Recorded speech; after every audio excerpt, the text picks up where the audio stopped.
Hello students, कैसे हैं आप सभी लोग। मैं हूं Pooja Singh and welcome back to my channel accounting master class. And आज इस लेक्चर से हम स्टार्ट करने जा रहे हैं क्लास 12 का प्रीवियस ईयर का जो क्वेश्चन पेपर है 2021 का बीएसटी का क्वेश्चन पेपर, वो आज हम डिस्कस करने जा रहे हैं, जिसमें हम बहुत डिटेल में हर क्वेश्चन को समझेंगे, उसका सॉल्यूशन डिस्कस करेंगे। तो चलिए फिर आज का वीडियो लेक्चर हम स्टार्ट करते हैं। तो ये है क्वेश्चन पेपर 2021 का बीएसटी का, जो पिछले साल का क्वेश्चन पेपर है वो आपके सामने स्क्रीन पर है। ये मुझे क्वेश्चन पेपर मिला था, ये देखिए बीएसटी का क्वेश्चन पेपर है। ये मुझे क्वेश्चन पेपर मिला था जिसको मैंने स्कैन किया है, ठीक है। बट एक चीज है, आप देख रहे होंगे इसमें बहुत क्लैरिटी नहीं है। ये जो क्वेश्चन आपको दिख रहे हैं, जैसे फर्स्ट क्वेश्चन इफिशिएंसी और इफेक्टिवनेस का है, second question principles of management का है, तो इसमें बहुत ज़्यादा क्लैरिटी नहीं है इन क्वेश्चंस में, क्योंकि ये स्कैन किए हुए हैं। तो इसीलिए मैंने ये जो क्वेश्चंस है इनको पीपीटी पे राइट किया दोबारा, ताकि एटलीस्ट क्वेश्चन तो क्लियर हो, वरना फिर मतलब समझ में नहीं आती है सारी चीज़ें, ठीक है। तो इसलिए मैंने इसको पीपीटी में राइट किया है, तो हम वो पीपीटी डिस्कस करेंगे। So this is the question paper. ये क्वेश्चन पेपर है पीपीटी के फॉर्म में, जिसको मैंने वापस, क्योंकि वो स्कैन था, बहुत क्लियर नहीं था, तो वापस मैंने पीपीटी के फॉर्म में से लिखा है। तो this is the journal instruction, ये जर्नल इंस्ट्रक्शन है।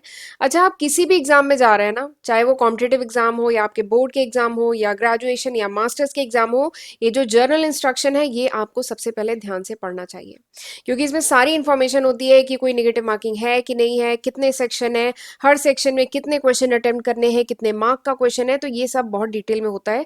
तो आपको जरूर इंस्ट्रक्शन ध्यान से पढ़ने चाहिए, राइट। तो चलिए फिर अब बिना टाइम वेस्ट किए अब हम क्वेश्चन करना शुरू करते हैं। पहला क्वेश्चन क्या है कि at times a business may concentrate on producing goods with fewer resources but can not achieve the targeted production. In such a case the business is said to be, ठीक है। The business is said to be, चार option आपको दिए गए हैं। Effective but not efficient, efficient but not effective, both efficient and effective, and neither effective nor efficient, ठीक है। ये चार ऑप्शन आपको दिए गए हैं। सबसे पहला काम क्या करना है कि वीडियो को पॉज करके ये क्वेश्चन एक बार खुद पढ़िए आप, ठीक है, और इसके बाद मैं आपको क्वेश्चन समझाने जा रही हूँ। देखिए क्वेश्चन क्या कह रहा है कि एट टाइम्स, यानी कई बार ऐसा होता है कि जो बिजनेस है वो कंसंट्रेट कर रहा है producing goods with fewer resources, यानी ऑर्गेनाइजेशन के पास रिसोर्सेज फ्यूअर है, यानी कुछ रिसोर्सेज हैं, लेकिन ऑर्गेनाइजेशन कंसंट्रेट कर रहा है गुड्स को प्रोड्यूस करने में, ठीक है। लेकिन इससे क्या हो रहा है कि ऑर्गेनाइजेशन अपना जो भी टारगेटेड प्रोडक्शन है, टारगेटेड प्रोडक्शन मतलब ऑर्गेनाइजेशन ने जो भी अपना टारगेट रखा है कि हमें हर महीने इतने यूनिट का प्रोडक्शन करना है, वो नहीं अचीव कर पा रहा है, ठीक है। तो इस केस में बिजनेस को क्या कहेंगे, हम उसे इफेक्टिव या इफिशिएंट में से उसे क्या कहेंगे, ठीक है। तो इस क्वेश्चन को करने के लिए दो टर्म आपको पता होने चाहिए। ये जो टर्म है ये पता होने चाहिए, और इन टर्म्स का मतलब आपको अच्छे से पता होना चाहिए।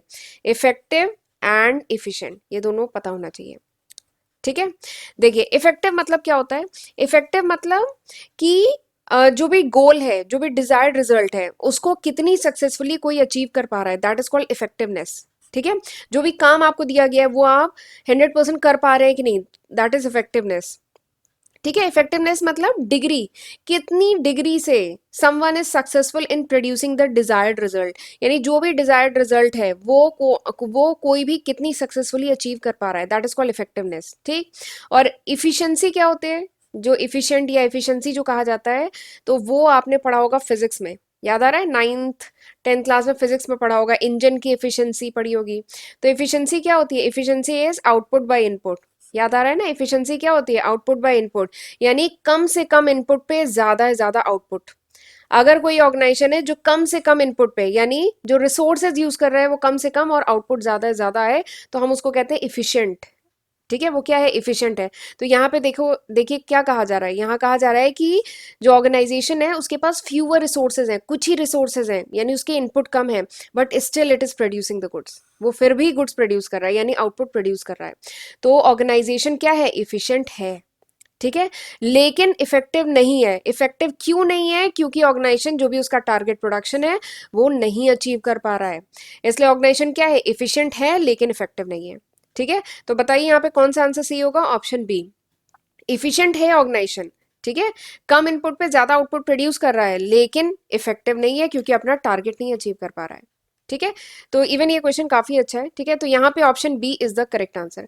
बच्चे इफिशिएंट और इफेक्टिव में कंफ्यूज होते हैं, तो ध्यान रखिएगा ये जो इफिशिएंसी, ये जो इफिशिएंट वर्ड है इफिशिएंसी से आया, इफिशिएंसी इंजन की, जो फिजिक्स में आपने पढ़ा है, क्लास 9 में फिजिक्स का इंजन के बारे में पढ़ा है ना कि 100% इफिशिएंट इंजन नहीं होता है। ठीक है, तो उससे याद रखिएगा इफिशिएंसी। ठीक, चलिए आगे बढ़ते हैं। अच्छा, आगे बढ़ने से पहले ना मैं आपके एक इम्पॉर्टेंट क्वेश्चन का रिप्लाई करना चाहती हूँ।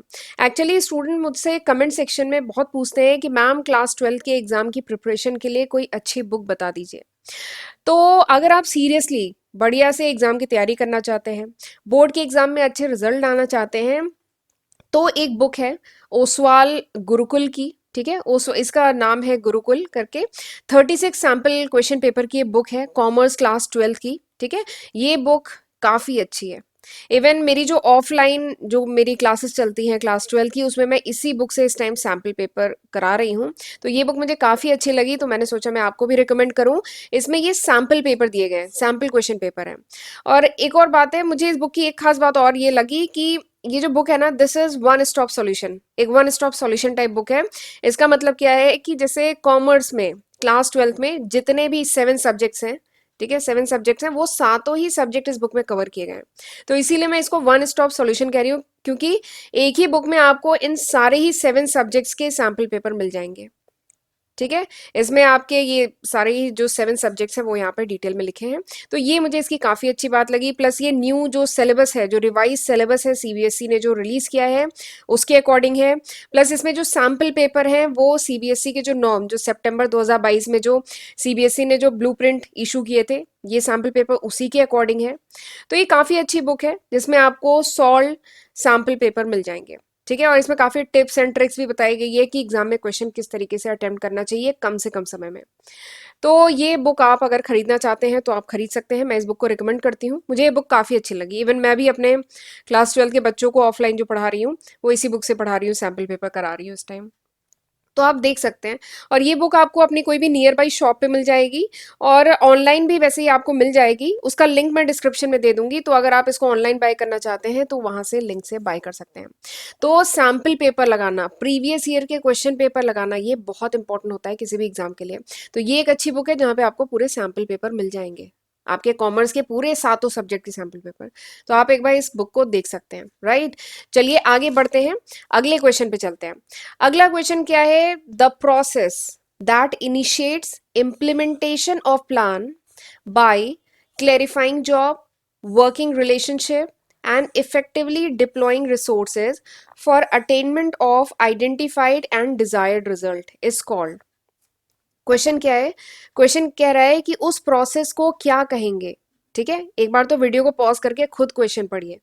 ठीक है, फिर मैं अभी समझा रही हूँ कि क्वेश्चन क्या कह रहा है। द प्रोसेस, उस प्रोसेस को क्या कहेंगे जिसमें इनिशिएट हम करते हैं इम्प्लीमेंटेशन ऑफ प्लान, यानी प्लान तो बना लिया, ठीक है, प्लान बना लिया, लेकिन उस प्रोसेस को क्या कहेंगे जिसमें हम क्या करते हैं, इम्प्लीमेंटेशन ऑफ प्लान, यानी प्लान को अब हम इम्प्लीमेंट करते हैं।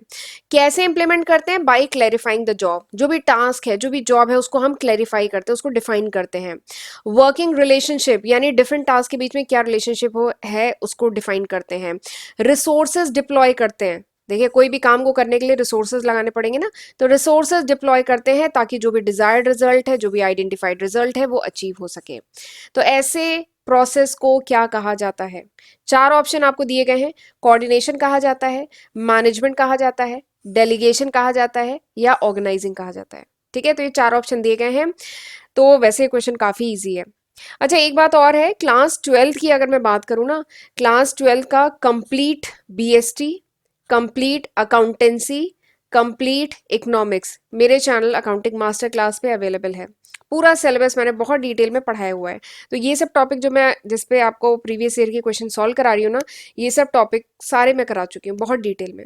तो आप अगर इनका थ्योरी पोर्शन, इन टॉपिक को समझना चाहते हैं तो आप मेरे चैनल पे प्लेलिस्ट चेक कर सकते हैं। ठीक है, तो चलिए मैं इन चारों ही ऑप्शन के बारे में थोड़ा सा आपको बता देती हूँ, फिर आप खुद ही बता लेंगे कि इसमें से कौन सा आंसर है। पहला क्या है? कोऑर्डिनेशन।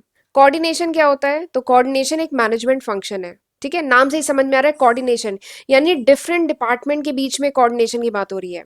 तो this is a management function जो इंश्योर करता है कि जो डिफरेंट डिपार्टमेंट्स हैं किसी भी ऑर्गेनाइजेशन में, जो डिफरेंट डिपार्टमेंट है, जैसे फाइनेंस है, एचआर है, मार्केटिंग है, आईटी है, ठीक है, प्रोडक्शन है, ये जितने भी अलग अलग डिपार्टमेंट है, स्टोर है, जितने भी अलग अलग डिपार्टमेंट है, रिपेयर एंड मेंटेनेंस भी एक डिपार्टमेंट होता है, जो तो जितने भी डिफरेंट डिपार्टमेंट हैं, जितने भी ग्रुप्स हैं किसी भी ऑर्गेनाइजेशन में, दे वर्क इन सिंक, वो मिल के काम करें, सिंक में काम करें, कोऑर्डिनेशन में काम करें, ताकि ऑर्गेनाइजेशन का जो भी ऑब्जेक्टिव है वो अचीव हो सके। तो दिस इज कोऑर्डिनेशन। ठीक। दूसरा क्या दिया है ऑप्शन, मैनेजमेंट। तो मैनेजमेंट तो हम जानते ही हैं, पूरा प्रिंसिपल्स ऑफ मैनेजमेंट का तो एक पेपर ही है हमारा। तो मैनेजमेंट क्या होता है? Management means managing the administration of organisation, organisation को मैनेज करना, उसको एडमिनिस्टर करना, दिस इज मैनेजमेंट। ठीक है, चाहे कोई बिजनेस हो, चाहे कोई नॉन प्रॉफिट ऑर्गेनाइजेशन हो, चाहे कोई गवर्नमेंट बॉडी हो, तो उसको मैनेज करना, उसको एडमिनिस्टर करना, दैट इज कॉल्ड मैनेजमेंट। अगला क्या है? डेलीगेशन। अगला क्या है? डेलीगेशन। तो डेलीगेशन बेसिकली क्या होता है? देखिए, डेलीगेट करना यानी अपना जो टास्क है वो अपने से जूनियर या किसी दूसरे पर्सन को, ऑर्गेनाइजेशन में दूसरे पर्सन को अपना जो टास्क है वो असाइन करना। ठीक है, that is called delegation. Delegation is the assignment of authority to another person, दूसरे पर्सन को जो भी अथॉरिटी है वो असाइन करना, ताकि वो जो भी स्पेसिफिक टास्क है, जो भी एक्टिविटी है वो परफॉर्म हो सके। ठीक है, इवन ये लीडरशिप में बहुत इंपॉर्टेंट कॉन्सेप्ट है डेलीगेशन का, बहुत कोर कॉन्सेप्ट है लीडरशिप का, डेलीगेशन, और ये काफी इंपॉर्टेंट है। ठीक है, तो दिस इज डेलीगेशन। अगला क्या है? ऑर्गेनाइजिंग। ठीक। अच्छा, वैसे मैंने तीनों ऑप्शन के बारे में, ए बी और डी के बारे में बता दिया, और ये तो है नहीं, यानी अब यानी ऑप्शन सी ही बचा, यही होगा, पर ये है, जरा एक बार देख लेते हैं। तो देखिए, ऑर्गेनाइजिंग क्या है? ऑर्गेनाइजिंग भी एक मैनेजमेंट फंक्शन है। और ऑर्गेनाइजिंग किसके बाद आता है? प्लानिंग के बाद आता है ना, पढ़ा था ना, planning, organising, staffing, directing, controlling, पढ़ा था ना। तो ऑर्गेनाइजिंग किसके बाद आता है? प्लानिंग के बाद। प्लानिंग तो बहुत बढ़िया कर ली, लेकिन उसके बाद क्या करना पड़ेगा? उस प्लान को इम्प्लीमेंट करना पड़ेगा। ठीक है, इम्प्लीमेंट कैसे करेंगे? ऑर्गेनाइजिंग से। ठीक है, ऑर्गेनाइजिंग में क्या होता है?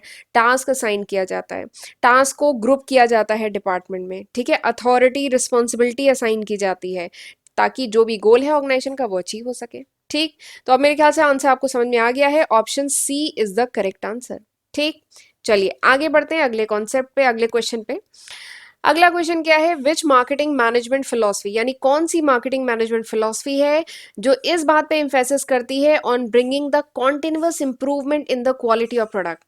यानी मार्केटिंग मैनेजमेंट की कौन सी फिलॉसफी है जो ये कहती है कि कंपनी को अपने जो प्रोडक्ट है उसमें कॉन्टिन्यूअस इंप्रूवमेंट करते रहना चाहिए। ठीक है, तो कौन सी फिलॉसफी है जो ये बात कहती है?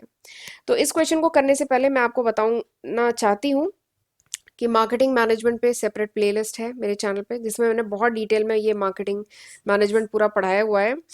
तो वहाँ मैंने बताया था, देखिए मार्केटिंग क्या होता है ये तो पता है ना, व्हाट इज मार्केटिंग? मार्केटिंग पता है? मार्केटिंग एक प्रोसेस है। ठीक है, मार्केटिंग क्या है?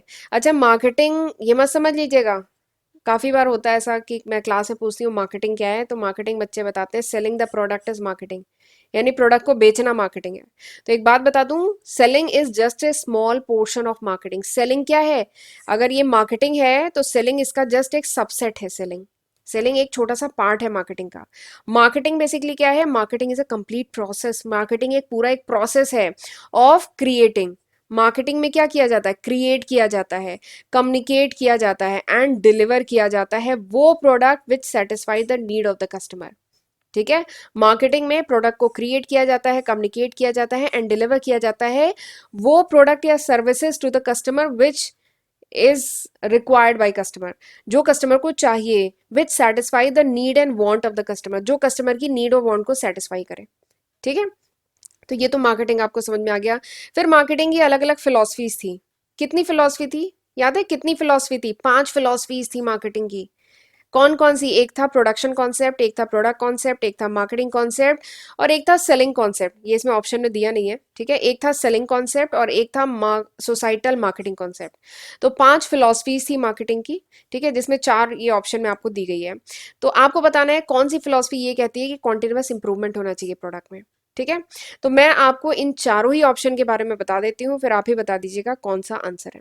देखिए, पहला क्या है? Production concept. प्रोडक्शन कॉन्सेप्ट क्या कहता है कि कस्टमर जो है, देखिए नाम क्या है? प्रोडक्शन, यानी खूब प्रोडक्शन होना चाहिए। तो ये फिलॉसफी क्या कहती है कि कस्टमर वो प्रोडक्ट प्रेफर करता है विच इज अफोर्डेबल, जो अफोर्डेबल हो और जो बल्क में प्रोड्यूस हो रहा हो। अब बल्क में प्रोड्यूस हो रहा होगा तो पर यूनिट कॉस्ट कम आएगी ना, एक यूनिट की कॉस्ट कम आएगी, यानी वो प्रोडक्ट सस्ता हो जाएगा। ठीक है, तो ये फिलॉसफी क्या कहती है कि प्रोडक्ट को बल्क में प्रोडक्शन करना चाहिए। ठीक है, ताकि क्या हो, वो अफोर्डेबल हो जाए, पर यूनिट कॉस्ट कम हो जाए। ठीक है, तो this is production concept. Product concept क्या कहता है? प्रोडक्ट कॉन्सेप्ट कहता है कि प्रोडक्शन पे नहीं, क्वांटिटी पे नहीं, प्रोडक्ट की क्वालिटी पे फोकस करना चाहिए। जो कस्टमर है उन प्रोडक्ट को प्रेफरेंस देता है जो क्वालिटी वाइज प्रोडक्ट अच्छे होते हैं। ठीक है, तो प्रोडक्ट कॉन्सेप्ट यही कहता है कि क्वालिटी ऑफ प्रोडक्ट पे फोकस करना चाहिए रादर देन क्वांटिटी। प्रोडक्शन क्या कहता है? क्वांटिटी, खूब प्रोडक्शन करो ताकि पर यूनिट कॉस्ट कम हो जाए। प्रोडक्ट कॉन्सेप्ट कहता है कि क्वालिटी पे फोकस होना चाहिए, प्रोडक्ट में इंप्रूवमेंट होना चाहिए। ठीक, अगला क्या है? Marketing concept. मार्केटिंग कॉन्सेप्ट कहता है कि मार्केट इज कस्टमर सेंट्रिक। जो मार्केट है वो कस्टमर सेंट्रिक है, मतलब ऐसा प्रोडक्ट मार्केट में बिकता है या ऐसा प्रोडक्ट बनाना चाहिए which fulfils the customer need. Customer की जो नीड, कस्टमर की जो डिमांड है उसको जो फुलफिल करे, ऐसा प्रोडक्ट लाना चाहिए। ठीक, ये हो गया तीसरा। चौथा क्या है? Societal marketing concept. तो सोसाइटल मार्केटिंग कॉन्सेप्ट कहता है कि ऐसा प्रोडक्ट मार्केट में आना चाहिए which satisfy the need and want of the customer, यानी जो कस्टमर की नीड और वांट को सेटिस्फाई करे। प्लस देखिए वर्ड क्या है? सोसाइटल, यानी जो सोसाइटी के लिए भी अच्छा हो, जो इन्वायरमेंट को प्रोटेक्ट करता हो, जो नेचुरल रिसोर्सेज से बना हो, जो सोसाइटी के लिए अच्छा हो, बेसिकली वो प्रोडक्ट मार्केट में आना चाहिए। ठीक है, तो ये सारे कॉन्सेप्ट थे। अब मेरे ख्याल से आप बता सकते हैं कि कौन सी मार्केटिंग फिलॉसफी है जो कहती है कि प्रोडक्ट में कॉन्टिन्यूस इंप्रूवमेंट होना चाहिए। तो प्रोडक्ट कॉन्सेप्ट कहता है कि प्रोडक्ट में क्वालिटी वाइज इंप्रूवमेंट होना चाहिए, क्वांटिटी पे नहीं, क्वालिटी पे फोकस करना है। प्रोडक्ट में कॉन्टिन्यूस इंप्रूवमेंट होना चाहिए। तो option B is the correct answer, right. चलिए अगला क्वेश्चन करते हैं। अब ये जो अगला क्वेश्चन है ना, ये काफी अच्छा क्वेश्चन है। इस क्वेश्चन को जरूर ढंग से समझिएगा, बहुत अच्छा क्वेश्चन है, मुझे अच्छा लगा। क्वेश्चन क्या है? The objective of which of the following technique of scientific management. तो साइंटिफिक मैनेजमेंट आपने पढ़ा है, तो क्वेश्चन क्या पूछ रहा है कि साइंटिफिक मैनेजमेंट में कौन सी टेक्निक है जिसका ऑब्जेक्टिव ये है। एक बार फिर से बोल रही हूँ, साइंटिफिक मैनेजमेंट की कौन सी टेक्निक है जिसका ऑब्जेक्टिव ये है to determine the number of worker to be employed in an organisation. यानी कोई भी ऑर्गेनाइजेशन अपने यहाँ पे कितने नंबर ऑफ वर्कर, ठीक है, कितने लेबर्स, कितने नंबर ऑफ वर्कर अपॉइंट करे, ये किस टेक्निक, साइंटिफिक मैनेजमेंट की किस टेक्निक से पता चलता है। This is the question. ये काफी अच्छा क्वेश्चन है। इसमें ऑप्शन दिए गए हैं, सारी टेक्निक जो साइंटिफिक मैनेजमेंट की है वो टेक्निक के नाम लिखे हैं। एक है मेथड स्टडी, एक है मोशन स्टडी, एक है टाइम स्टडी और एक है डिफरेंशियल पीस वेट सिस्टम। ठीक, तो ये ऑप्शन दिए गए हैं। तो चलिए क्वेश्चन करना शुरू करते हैं। तो हम जानते हैं साइंटिफिक मैनेजमेंट बहुत डिटेल में मैंने पढ़ाया है। तो अच्छा, who is called the father of scientific management? किनको कहा जाता है फादर ऑफ साइंटिफिक मैनेजमेंट? चलिए मुझे कमेंट सेक्शन में आप बताइएगा। ठीक है, फादर ऑफ साइंटिफिक मैनेजमेंट। एक हिंट दे देती हूँ, उनकी जो टाइटल है वो टी से स्टार्ट होती है। जो टाइटल है उनका, जो नाम होगा, ठीक है, तो टाइटल होगी, तो टाइटल जो है टी से स्टार्ट होती है। तो आप मुझे बताइएगा who is the father of scientific management. ये मैंने हिंट दे दी, आप मुझे कमेंट सेक्शन में इसका जवाब देंगे। ठीक, और मैं ये जो चारों ही ऑप्शन है ना, इसके बारे में बताती हूँ, फिर आप खुद ही आंसर कर लेंगे। देखिए पहला क्या है? Method study. पहला क्या है? Method study. देखिए नाम से समझ में आ रहा है मेथड स्टडी, यानी इस स्टडी में क्या किया जाता है? आइडेंटिफाई किया जाता है most suitable way to do a particular activity. ठीक है, इसमें हम मेथड की स्टडी करते हैं, यानी मोस्ट सूटेबल तरीका क्या है किसी भी टास्क को परफॉर्म करने का, मेथड, तरीका क्या है। ठीक है, तो दिस इज मेथड स्टडी, यानी इसमें हम स्टडी करते हैं मेथड, किसी भी काम को करने का सबसे सूटेबल, सबसे अच्छा मेथड क्या है वो आइडेंटिफाई करते हैं। तो दिस इज मेथड स्टडी। अगला क्या है? Motion study. तो मोशन स्टडी में क्या स्टडी किया जाता है? मोशन यानी मूवमेंट। ठीक है, तो इसमें हम स्टडी करते हैं वर्कर एंड मशीन का मूवमेंट, किसी भी टास्क, किसी भी जॉब को परफॉर्म करने में के लिए कौन, मतलब क्या मोशन रिक्वायर्ड है, क्या मूवमेंट रिक्वायर्ड है, मशीन का क्या मूवमेंट रिक्वायर्ड है, वर्कर का क्या मूवमेंट रिक्वायर्ड है, इसकी स्टडी की जाती है मोशन में, मोशन स्टडी में। ठीक, अगला क्या है? Time study. टाइम स्टडी में देखिए नाम क्या है? टाइम स्टडी, यानी कुछ टाइम की स्टडी हो रही है? नहीं, यहाँ पे कुछ टाइम स्टडी में क्या फाइंड आउट किया जाता है? स्टैंडर्ड टाइम, यानी किसी भी टास्क को करने में स्टैंडर्ड टाइम कितना लगता है, कितना लगना चाहिए, ठीक है, इसकी स्टडी की जाती है टाइम स्टडी में। टाइम स्टडी में डिटरमाइन किया जाता है स्टैंडर्ड टाइम कितना रिक्वायर्ड है to complete a particular task, किसी भी टास्क को कंप्लीट करने में के लिए कितना स्टैंडर्ड टाइम चाहिए, ये हम करते हैं टाइम स्टडी में। अगला क्या है? Differential piece weight system. तो डिफरेंशियल, देखिए नाम क्या है, डिफरेंशियल यानी अलग अलग। डिफरेंशियल पीस वेट सिस्टम क्या है?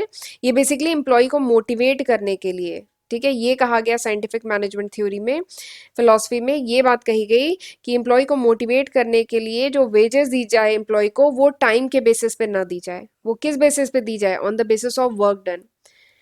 कोई भी एम्प्लॉय कितना काम कर रहा है, कितना वर्क डन कर रहा है, उसके बेसिस पे उसे वेजेस दी जाए। तो this is differential piece wage system, ठीक है। तो अब मेरे ख्याल से आप आंसर समझ गए होंगे कौन सा आंसर सही है यहाँ पे। तो साइंटिफिक मैनेजमेंट थ्योरी में ये जो टाइम स्टडी था, इससे क्या फाइंड आउट करते हैं? इससे फाइंड आउट करते हैं कि कितना स्टैंडर्ड टाइम लगता है किसी भी टास्क को फिनिश करने में, कितना लगना चाहिए, ठीक है। अब किसी भी टास्क को फिनिश करने में कितना समय लग रहा है, इसके बेसिस पे क्या होगा, ऑर्गेनाइजेशन को समझ में आएगा ना कि कितना समय लग रहा है, उसके बेसिस पे ऑर्गेनाइजेशन को ये समझ में आ जाएगा कि उस टास्क को करने के लिए कितने वर्कर रिक्वायर्ड है, ठीक है। तो बेसिकली टाइम स्टडी जो है ना, इससे पता चलता है कि किसी भी टास्क को करने के लिए कितने वर्कर रिक्वायर्ड है।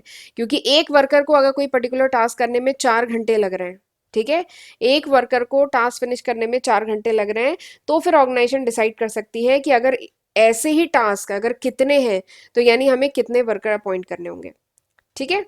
तो उसके बेसिस पे किया जाता है। तो यहाँ पे time study is the answer, option C is the correct answer, right. चलिए आगे बढ़ते हैं अगले क्वेश्चन पे। अगला क्वेश्चन क्या है? Which of the following is an element of political environment? इसमें से कौन सा पॉलिटिकल इन्वायरमेंट का एलिमेंट है, ठीक है। तो हम लोग पढ़ चुके हैं, बिजनेस इन्वायरमेंट पे भी मैं सेपरेट प्लेलिस्ट बनाई हुई हूँ। तो बिजनेस इन्वायरमेंट में आपने पढ़ा होगा बहुत सारे इन्वायरमेंट होते हैं, economic environment, social environment, technological environment, political environment, legal environment, demographic environment, कई इन्वायरमेंट पढ़े थे। तो यहाँ पे पॉलिटिकल इन्वायरमेंट की बात हो रही है।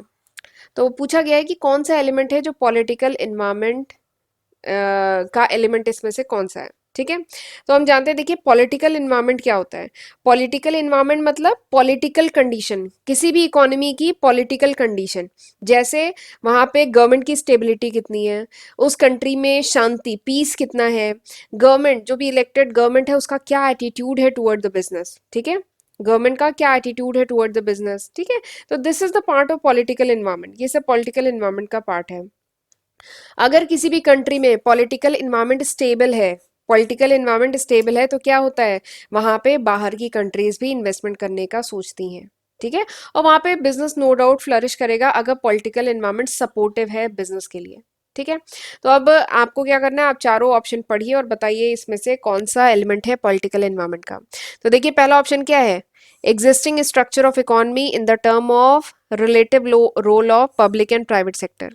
तो ये किसका पार्ट है? ये पॉलिटिकल है? नहीं, दिस इज इकोनॉमिक इन्वायरमेंट का पार्ट है, ठीक। अगला क्या है? Rise in disposable income of people due to increase in GDP.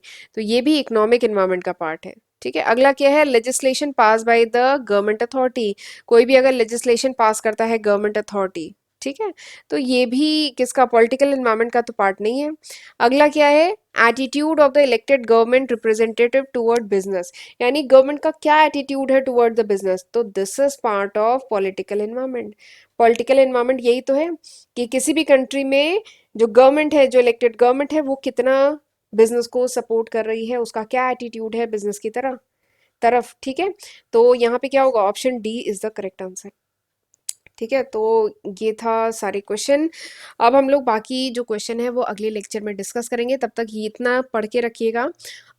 और एक बात और बताना चाहूँगी, मेरे चैनल पे ये एक बार देख लीजिएगा वीडियो को पॉज करके, ये वो लिस्ट ऑफ सब्जेक्ट है जो मैं अपने चैनल पे अभी तक कर चुकी हूँ। इन चैप्टर को इन सब्जेक्ट को अपने, मैं back to back actually 3 lecture video record कर लिया है, ये तीसरा लेक्चर वीडियो है, तो मेरी वॉइस भी स्टैमर हो रही है।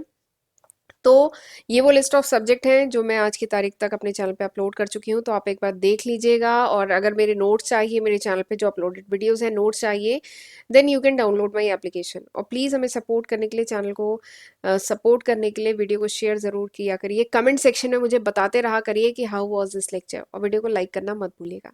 अब हम मिलेंगे अगले लेक्चर वीडियो में, तब तक अपना ध्यान रखिएगा। God bless you.